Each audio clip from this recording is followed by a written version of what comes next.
Ang susunod na programa ay rated SPG. Ito ay nangangailangan ng striktong patnubay at gabay ng magulang dahil sa mga sensitibong tema at eksena na hindi angkop sa mga bata.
Sa maikling dulang ito, matutunghayan natin ang kwento ng buhay ni Bina. Si Bina ay isang anak, asawa, ina, at isang simpleng mamamayan. Marahil masasabi din natin na ang karanasan ni Bina ay sumasalamin sa buhay ng mga kabaihang nakararanas ng kalupitan at pang-abuso sa loob ng kanilang tahanan. Sama-sama nating alamin ang mga pangyayari sa buhay ni Bina na naway kapulutan natin ng aral.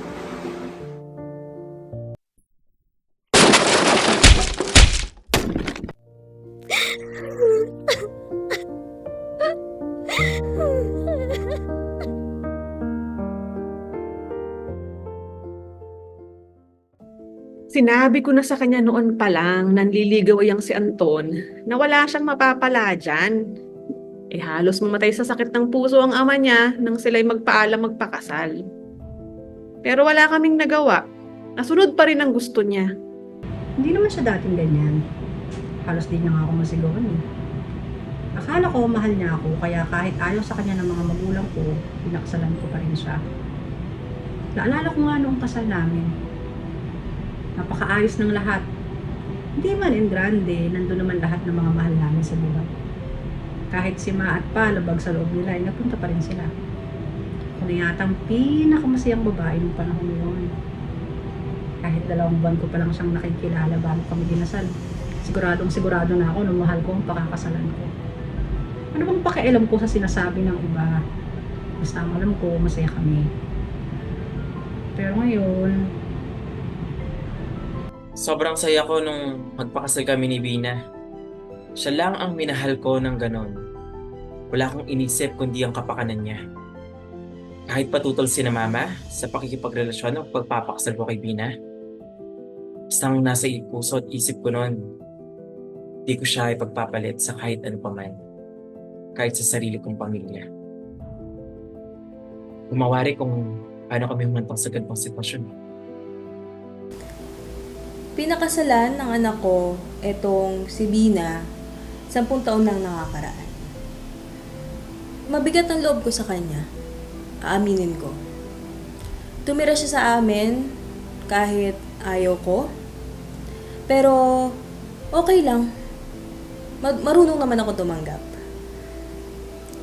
Pero sa totoo lang, ayoko talaga sa kanya. Sinubukan ko makibagay para sa anak ko. Kaya kahit inis ako, di ko na lang pinansin. pag wala ang asawa ko, lagi akong pinagagalitan ng biyanan ko. Ayaw niya talaga sa akin. Mahal na si Anton. Nag-iisang anak lang kasi. Ito namang si Anton, iba-iba na trato sa akin pag nandyan yung kanyang ina. Para bang ang lamig-lamig niya. Pero sinabi ko sa sarili ko, di ba na, basta mahal niya ako, tama na yun. Mahirap tumira sa bahay na yun, pero tiniis ko para lang sa asawa at anak ko. Isang araw, di na ako nakatiis. Sabi ko kay Anton, bakit mo ba yan pinakasalan? Ni hindi marunong magluto. Hindi pa marunong sa gawaing bahay. Yan ba talagang klase ng asawang tingin mo karapat-dapat sa'yo? Sabi ko, baka naman nagkakamali lang siya sa pagpili ng asawa. At habang may oras pa, habang maaga pa, mag-isip-isip na siya. Kawawa nga si Anton. Parang litong-lito. Pag kinakausap ko naman siya, nilalayo naman siya ni Bina. Pero nakikinig naman sa akin ng anak ko. Anak ko yun eh. Kailanman, hindi siya sumasagot sa akin ng babalakon. Alam ko naman eh, kung ano-anong masasamang sinasabi ng nanay niya tungkol sa akin. Isang umaga nga, nagkaroon ako ng morning sickness. Galit na galit siya at ang daming masasakit na salitang binitawan sa akin dahil nasupahan ko ang sakit. Tumakbo ako sa kwarto at umiyak na umiyak. Nandun si Anton. Hindi ko na natiis. Sabi ko sa kanya. Sumusobrang talaga ang nanay niya. Pero ayun, sinigawan niya ako. Isang araw nagulat ako nang marinig ko si Binang nakikipagtalo sa mama ko. Naawa ko sa nanay ko. Nakikita rin na nga lang kami sa bahay niya pero hindi pa maayos ang pakikitungo ng asawa ko. Nagsumbong si Bina sa akin pero alam ko siyang may kasalanan. Hindi siya marunong rumispeto at lumagar ng sarili niya sa bahay. Di naman sigurong masamang pagsabihin ng asawa para matuto, di ba? Wala akong masagot sa sobrang gulat. Kailanman din niya ako nasigawan. Ngayon ko lang nakitang nagalit siya sa akin. Pero naisip ko, hindi naman niya kasalanan yun, di ba? Normal lang na magkaroon ng away ng mag-asawa. Sabi ko dyan kay Anton, buti na lang, sinigawan mo yung malditang babaeng yan. Dapat malaman niya, saan siya lulugar. Di sumagot si Anton. Mabait talagang anak kong yun eh. Sinigawan ako ng malakas ni Anton. Ibang klaseng galit ang nakita ko. Nanlilisik ang mga mata niya. Tinulak niya ako sa kama. Sabi niya, napakawalang respeto ko lang naman mga. May hindi man lang daw ako tumutulong. Puro trabaho ko lang daw ang inaasikaso ko. Humingi ako ng pagkakataong mag-explain. Pero hindi niya ako pinakinggan. Galit na galit siya. Nigpitan niya ang paghawak sa mukha ko. Never niya akong sinaktan at pinagsalitaan ng gano'n. 2 buwan siguro akong buntis niya. Mali ang inasal ni Bina kaya kailangan ko siyang pagsabihan. Kailangan niya matutunan na irespeto ang nanay ko. Bilang isang pamilya, kailangan napapanatili ang respeto sa isa't isa para maging maayos ang aming pagsasama. Lalo pat magkakaanak na din kami. Bisit na bisit talaga ako isang araw dyan kay Bina. Pinalayas ko siya. Aba, sinagot pa ako. Buti na lang kamo, dumating si Anton. Narinig ni Anton ang sinabi ko sa kanyang ina. Hindi ko na kayang tumira sa impyernong yon. Napapadalas ang sagutan ng asawa at mama ko. Ramdam ko na labis na nasaktan ng mama sa inasal at pakikitungo ng Bina sa kanya. Naawa ako sa nanay ko dahil alam ko gusto niya lang din kaming tulungan. Bes na suklian ng kabutihan ni mama, napakawalang modo pa ni Bina. Di ko mawari kung bakit ganun na lamang ang pagkamuhi ni Bina kay mama. Ibang-iba si Bina sa una kong pagkakakilala sa kanya. Mabuti nga't andun si Anton ng anak ko. At nakita niya kung gaano ka-ipokrita yung si Bina ng asawa niya. Gusto ko na talagang umalis noon. Abot hanggang langit ng paghihirap ko. Pero hindi pa ako tapos magsalita, sinampal niya ako. Tumakbo ako sa kwarto habang humahabol yun. Sinundan niya ako at pinatigil umiyak. 7 buwan siguro ako nagdadala ng tao noon. Umuwi na lang bigla itong si Bina isang araw. Iyak siya ng iyak at sinabi niya sa akin ang lahat. Ilang beses na raw siyang sinaktan ni Anton. Pero hindi ako nagulat. Nararamdaman ko, sabi ko. Pero dahil pinasok niya yon, dusa niya rin dapat yon. Hindi kasi siya sumunod sa amin eh. Payo ko sa kanya, umuwi ka na lang kay Anton, mag-alaga sa magiging anak niyo, at sundin lahat ang gusto ng asawa mo. Mag-asawa na sila eh. Dumating pa nga ang papa niya. Sinigawan siya at pinauwi rin kay Anton. Pinagsabihan ko din si Bina na mali ang ginawa niyang pag-iwan sa asawa niya. Hindi rason ang sinasabi niya na hindi niya nakaya. Kasal sila at pinagbubuntis niya ang anak nila. Sabi ko pa nga, Ganon talaga ang buhay mag-asawa. Minsan, may hindi pagkakaunawaan, pero dapat hindi na yun pinagpatagal. At dapat ayusin nilang mag-asawa. Kaya sabi ko, hala sige, balikan mo ang asawa mo at umuwi na kayo. Bumalik ako. 8 buwan na ang tiyan ko nun. Lumapit sa akin ang asawa ko pero hindi ko siya kinibok. Sinundan niya ako sa kwarto at nagsorry. Nilambing-lambing na parang bagong kasal pa lang kami. Naawa ako sa kanya. Mukha naman talagang sising-sisi siya. Hindi na daw mauulit. Kaya pinatawad ko siya. Namatay ang mama niya ilang buwan matapos akong manganak. Masyadong naapektuhan si Anton. Pagkatapos ng kanyang pagluluksa, akala ko magiging maayos ng lahat. Nung una, hindi nilalaro ang anak namin. Akala ko dahil yun sa sobrang lungkot niya nang mawala ang nanay niya. Sabi ko nga, magbabago rin si Anton paglipas ng ilang buwan. Nagbago nga siya, pero hindi as I expected. Para bang wala siyang pakialam sa anak namin. Sa tingin ko, hindi niya mahal ang bata. Gusto niya kasi lalaki. Mahirap talaga ang pagpapalaki ng anak lalo na kapag hindi na didisiplina na maayos. Dapat hangawang bata pa, tinuturuan na ng magandang asal. Sa araw nga pinagsabihan kong anak namin na huwag siyang maging makulit. Ayun, umiyak ng umiyak. Palagi kasing pinukonsinti ni Bina. Napapabayaan na ni Bina ang anak namin bukod sa hindi marunong magdisiplina, inaasa na lang siya sa kapitbahay ang pag-aalaga sa bata. Pinagabi na din kasi siya madalas makauwi ng bahay. Pinaliwanag ko kay Anton na dahil sa dami ng trabaho at traffic kaya ginagabi na din ako ng pag-uwi. Pero hindi siya nakikinig sa paliwanag ko. Nagagalit siya kapag sinasagot ko siya. Palagi niya akong sinisigawan at minumura. Minsan kapag lango siya sa alak, pinagbubuhatan niya ako ng kamay. Sinusuntok at hinahampas ng kahit anong bagay na mahawakan niya.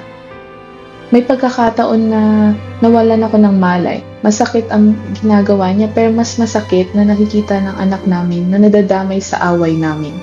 Nakikita ko ang takot sa anak namin. Mas naawa ko kay Sunod. Oo, sabi ko, hindi talaga maiwasan pero tulad ng dati, hindi naman niya ako pinakinggan. Sigaw lang siya ng sigaw tulad ng madalas niyang gawin kapag lasing siya. Hindi ko na talaga mapigilan kaya sumigaw na rin ako para tumigil siya. Pero wala akong matandaan kundi ang sakit ng suntok at paghampas. Si Suni naman ay nagsisisigaw sa takot. Gabi nun. Matutulog na kaming mag-asawa nang bigla kaming may narinig sa kapitbahay. Nagbabangayan sila. Wala bang tigil sa pag-aaway? Tila nga nagkakasakitan pa yung mga yun dahil dinig na dinig ko yung babae. Walang tigil sa pag-iyak at paghiyaw. Sabi ko naman dun sa asawa ko, alam mo, tumawag na siya ng pulis o di kaya naman ng barangay para lang maawat na yung mga yun. Kasi naman, lagi-lagi na lang silang ganun. Nakakaperwisyo na talaga. Pero, sagot sa akin ni Mister, wag daw kaming makialam. Pero ano mo yun sa bagay? Buhay naman nila yun So, dapat sila rin yung magtuwid dun sa kanilang gusot. Diba? 1.5 taon na ang anak namin. Habang lumalaon ay palala na ng palala ang sitwasyon namin sa bahay. Mala-impyerno na ang tinaguriang uliran kong tahanan. Tila hindi ko na kilala ang aking asawa. Di tulad niya ang pinakasalan, minahal at ipinaglaban ko noon. Ngayon ay para siyang isang hayop na mabangis. Hindi ko na maipaliwanag ang kalupitan niya. Minsan na nga, nang umuwi siya na nakainom, ay halos lampasuhin at kaladkarin niya ako parang basahan. Di pa siya nakontento doon at pinagpraktisan pa nga niya ako ng mga suntok na ala Onyok Velasco style. Halos knockout ako noon. Walang malay sa paulit-ulit na pambubugbog niya sa akin. Pakiramdam ko'y gusto na niya ako mawala sa kanyang buhay kung kaya gano'n na lamang niya ako pagtingin niya sa akin. Parang punching bag, gano'n. Pinala ko ding magsumbong sa pulis sa pag-aakala ko na sila ang makakatulong sa akin. Subalit, Tandang-tanda ko pa ang babaeng yun na Halos di ko na makilala ang kanyang muka dahil magang-maga ang kanyang muka talaga. Sumugod nga kami kagad sa kanyang bahay. Akala kasi namin nilooban siya o di kaya pinagbantaan ng serial killer. Ayun pala, ang mister niya ang may kagagawan ng lahat. Pagdating sa ganyang bagay kasi kaming mga pulis, wala kaming karapatan sa ganyan dahil isa yang usapin at problemang mag-asawa. Sinabihan ko naman ang mister niya na ayusin niya ang pakikitungo niya sa kanyang misis. Si misis naman, sinabihan ko naman na habaan pa niya ng konti ang kanyang PC. Habaan niya pa konti ang kanyang pasensya dahil alam ko baka naman magbago pa ang kanyang mister. Nabigla ako nang isang araw ay umuwi sa amin si Bina at ang aking apo. Payat na payat at halos mahinang-mahina ang katawan. Alam ko kung bakit siya nagkakaganon. Sabi niya sa akin na ibig na niyang iwan ang kanyang mister. Naawa naman ako sa kanya pero di ko maaaring payagan ng gayon. Nakakahiya. Di pa ito nangyari sa aming pamilya. Kami kinikilala sa aming komunidad. At ano na lang sasabihin nila sa amin? Isa pa wika ko, bahagi lamang iyon ng buhay mag-asawa at papel niya bilang may bahay na panatilihin ang kaayusan at katahimikan sa kanilang tahanan. Iniwan ko si Suni sa amin at napilitan akong umuwi sa hayop kong asawa. Hindi ko talaga alam kung bakit sa kabila ng pag-aabuso niya sa akin ay di ko pa rin magawang tuluyan siyang talikuran. Marahil ay tama ang pulis at ang mama na problema namin itong mag-asawa at walang dapat makialam sa paglutas nito kundi kami lamang. Tuloy pa rin ang pagmamalupit ng manugang ko sa aking anak. Kinupkup ko muna siya upang makapagpagaling sa sakit na dinanas niya. Subalit isang araw ay dumalaw ang kanyang asawa. Pinatuloy ko pa rin si Anton dahil gawain ko na sila'y pagbatiin upang manatiling sagrado ang kanilang pagsasama. Umiiyak at nakaluhod na nagsisi at humingi ng tawad sa aking anak si Anton. Sinsero itong nangakong di nagagawin ang gayon sa kanyang asawa. Natuwa naman ako dahil sa akala ko ay iyon na ang katapusan ng paghihirap ni Bina. Hinayaan ko na silang umuwing magkasama. Balisang-balisang humingi ng payo sa akin si Bina tungkol sa kanyang kalagayan. Ikinumpisal pa nga niya ang ilang ulit niyang pagtatangka na hiwalayan ng kanyang asawa. Hindi ko ito pinayagan dahil sabi ko pa nga, ang pag-asawa ay hindi tulad ng mainit na kanin na isinubo, subalit nang napasok ay iluluwa. Dagdag ko pa, ayon sa turo ng simbahan, what God hath put together, let no man put asunder. Laki-laki na lang nag-aaway si Papa at si Mama. Laki na lang umiiyak si Mama. Galit yata sa amin si Papa dahil pati ako ay sinasaktan niya. Di ko nga alam kung bakit nagkakaganoon si Papa. Tinigilan akong bubugin pansamantala ng aking asawa. Ito ay dahil nagdadalang tao ako sa aming pangalawa. 7 taon na rin nung kami nagsasama at lalo pang gumagrabe yung aking sitwasyon. Paminsan-minsan nga, natatauhan naman siya.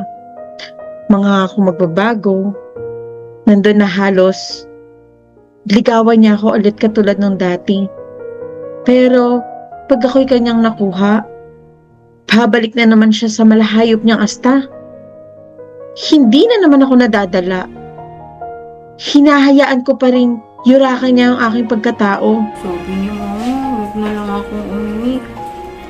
Ganun talaga ang papel ng mga babae para hindi na lumala ang gulo sa aming bahay. Love ko naman si Papa, pero hindi ko pa alam kung mahal din niya ako dahil pati ako ay sinasaktan niya kahit wala naman akong ginagawang masama. Sabi ng mga kaklase ko, dito ganun ang mga papa nila sa kanila. Bakit? Ang hirap talaga ng kalagayan ko dahil kapag may dumadalaw akong kapitbahay, napapansin nila yung galos, pasa, bugbog sa aking katawan. Pag ito'y kanilang tinanong, ang sinasagot ko na lang, ako'y nahulog sa hagdan, nadapa, o kaya naman nadulas. Akala siguro ni Bina ay hindi ko malalaman ang sanhi ng mga pasa niya sa katawan. Saan pa ba niya makukuha yun, kundi sa kamay ng asawa niyang pulpul? Pinilit ko siyang kausapin hinggil sa bagay na to. Nagbabaka sakali ako na baka magtatapat siya sa akin o hihingi siya ng tulong. Pero hindi. Mas pinili niya na wag mapahiya ang asawa niya at tiisin na lang ng ganun ang pagmamalupit ni Anton. Ay, sa bagay, wala naman akong magagawa kasi problema nila mag-asawa yun. Pero baka hindi naman talaga niya ako ibig pasakitan. Siguro ginagawa niya lang yun dahil kailangan niya ng outlet. Outlet na mapagbubugahan niya ng mga problema niya, lalo na sa trabaho. Siguro hindi ko siya masyadong pinagsilbihan lalo na may kailangan siya. Or siguro di ako naging mabuting asawa or ina sa aming anak. Hindi ko na talaga alam ang dahilan. At hindi ko na kayang patagalin ito. Mahal na mahal kong aking mag-ina. Ginagawa kong lahat para maging maayos ang aming pamilya. Mas nangingibabaw ang kapakanan nila sa lahat ng bagay. Bilang isang padre de pamilya, wala akong ibang hangad kundi mapabuti sila at mabigyan sila ng maayos na buhay. Di ko alam kung bakit hindi yun nauunawaan ni Bina. Babae siya. Dapat siyang magpapumbaba at magpasakop sa asawa para maging maayos ang aming pagsasama. 10 taon na akong nagdudusa sa kahiyupan niya. Di na ito maaaring magpatuloy pa. Alam ko Alam kong mali yung ginagawa niya sa akin. Dahil labag ito sa karapatan ko. Di lamang bilang isang babae. Ngunit higit sa lahat, bilang isang tao. Ganito ba talaga ang mga tatay? Imbis na mahalin ng mama ko, mas madalas pa nabubugin niya. Hindi ko maramdaman na mahal kami ni Papa. Si Mama naman, naaawa ako sa kanya sa lahat ng mga dinadanas niya. Kung pwede lang sana mawala na lang si Papa sa buhay namin. Ayoko matulad kay Mama. Hindi ako mag-aasawa kasi baka gawin lang sa akin ng babapang asawa ko ang mga ginagawa ni Papa kay Mama. Ilang taon na akong nagtitiis sa poder ng aking asawa. Gulong-gulo na nga rin ang aking isip. Naaawa na ako sa aming anak. Kasi nakikita niya ang aking paghihirap, ang pagmamalupit ni Anton sa akin. Grabe na talaga. Grabe na talaga yung kalabisan ng asawa ko sa akin. Wala na akong pakialam sa sasabihin pa ng polis, ng kapitbahay, ng pare o ni Mama. Oo, dapat ko naman talagang panatilihin ang kaayusan at katahimikan sa aming tahanan. Pero hindi sa lahat ng pagkakataon. Kaya kong tumahimik. Kaya kong tiisin yung kalupitan at pag-aalipusta niya sa akin. Hindi.